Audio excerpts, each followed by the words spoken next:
Welcome to the Be More Objectivistic podcast, the antidote to collectivism. Our podcast was created for the curious listener who has heard the word objectivism, but is unsure what it means, where it comes from, or why it matters. You do not need a background in philosophy to listen to our podcast episodes. Every concept is explained in plain language, with practical examples drawn from history and the present day. Objectivism is, at its core, a philosophy of life. It asks, what is real? How do we know it? What is the good life? How should people live together?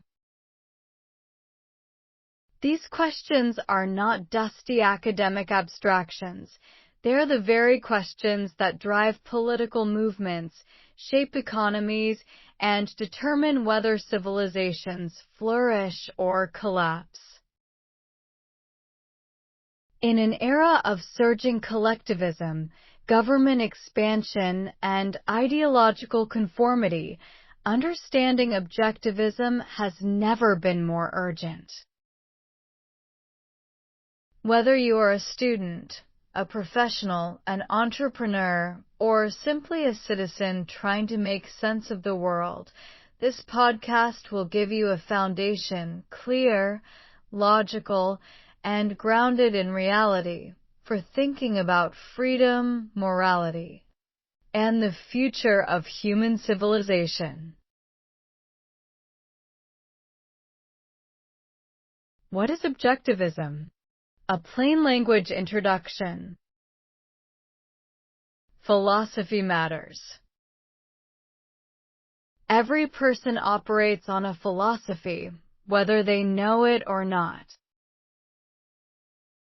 When you wake up in the morning and decide what to do, you are guided, consciously or not, by beliefs about what is real, what is right, and what is worth pursuing. Most people absorb their philosophy passively from culture, family, and education. Objectivism asks you to examine those foundations deliberately. Ayn Rand, the Russian-American novelist and philosopher who developed objectivism in the mid-20th century, put it bluntly, the choice is not whether to have a philosophy, but whether to have a good one or a bad one. A bad philosophy, even an unarticulated one, can lead individuals and entire societies to destruction. A good philosophy, rigorously held, is the foundation of a flourishing life and a free society. The 4 pillars of objectivism. Objectivism is organized around 4 major branches: metaphysics, epistemology, ethics, and politics. Together they form a seamless, integrated system. Metaphysics. Reality is real. Metaphysics is the study of what exists. Objectivism begins with a seemingly simple but profoundly important axiom: existence exists. The world is real. It exists independently of what anyone thinks or feels about it, and it operates according to fixed laws. This is called the primacy of existence. This stands in sharp contrast to philosophies that hold reality is malleable, that it is created by consciousness, by social agreement, or by the will of the collective. If reality is objective and fixed, then truth is possible. If reality is a social construct, truth dissolves into power and narrative. Existence exists, and the act of grasping that statement implies 2 corollary axioms: that something exists which one perceives, and that one exists possessing consciousness. Ayn Rand, Atlas Shrugged. Epistemology. Reason is our means of survival. Epistemology is the study of knowledge, how we know what we know. Objectivism holds that reason, the faculty that identifies and integrates the material provided by the senses, is the only means of knowledge and the only valid guide to action. This is not anti-emotion, but it insists that emotions are not tools of cognition. Feelings can tell you something about your own psychology, but not about external reality.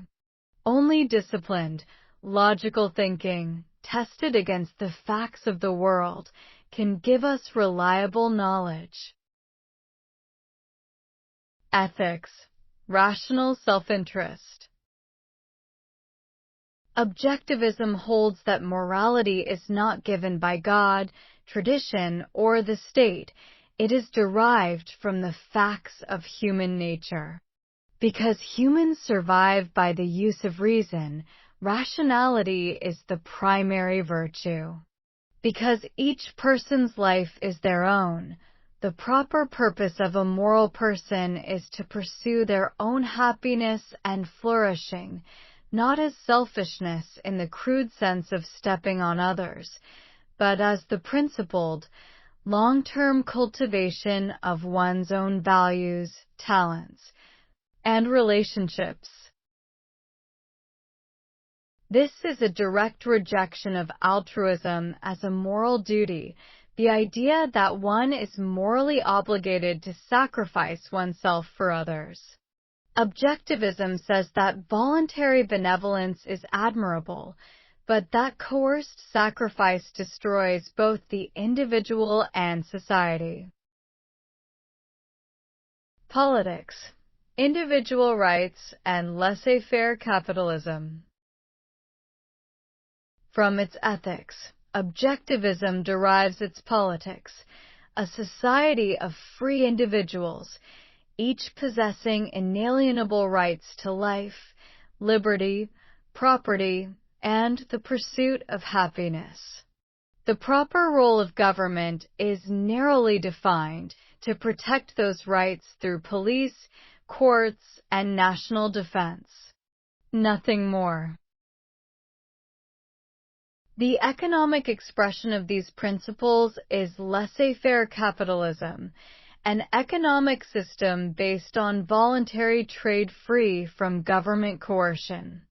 Objectivism holds that this is not only the most productive system ever devised, but the only morally just one, because it is the only system that respects individual rights. What objectivism is not.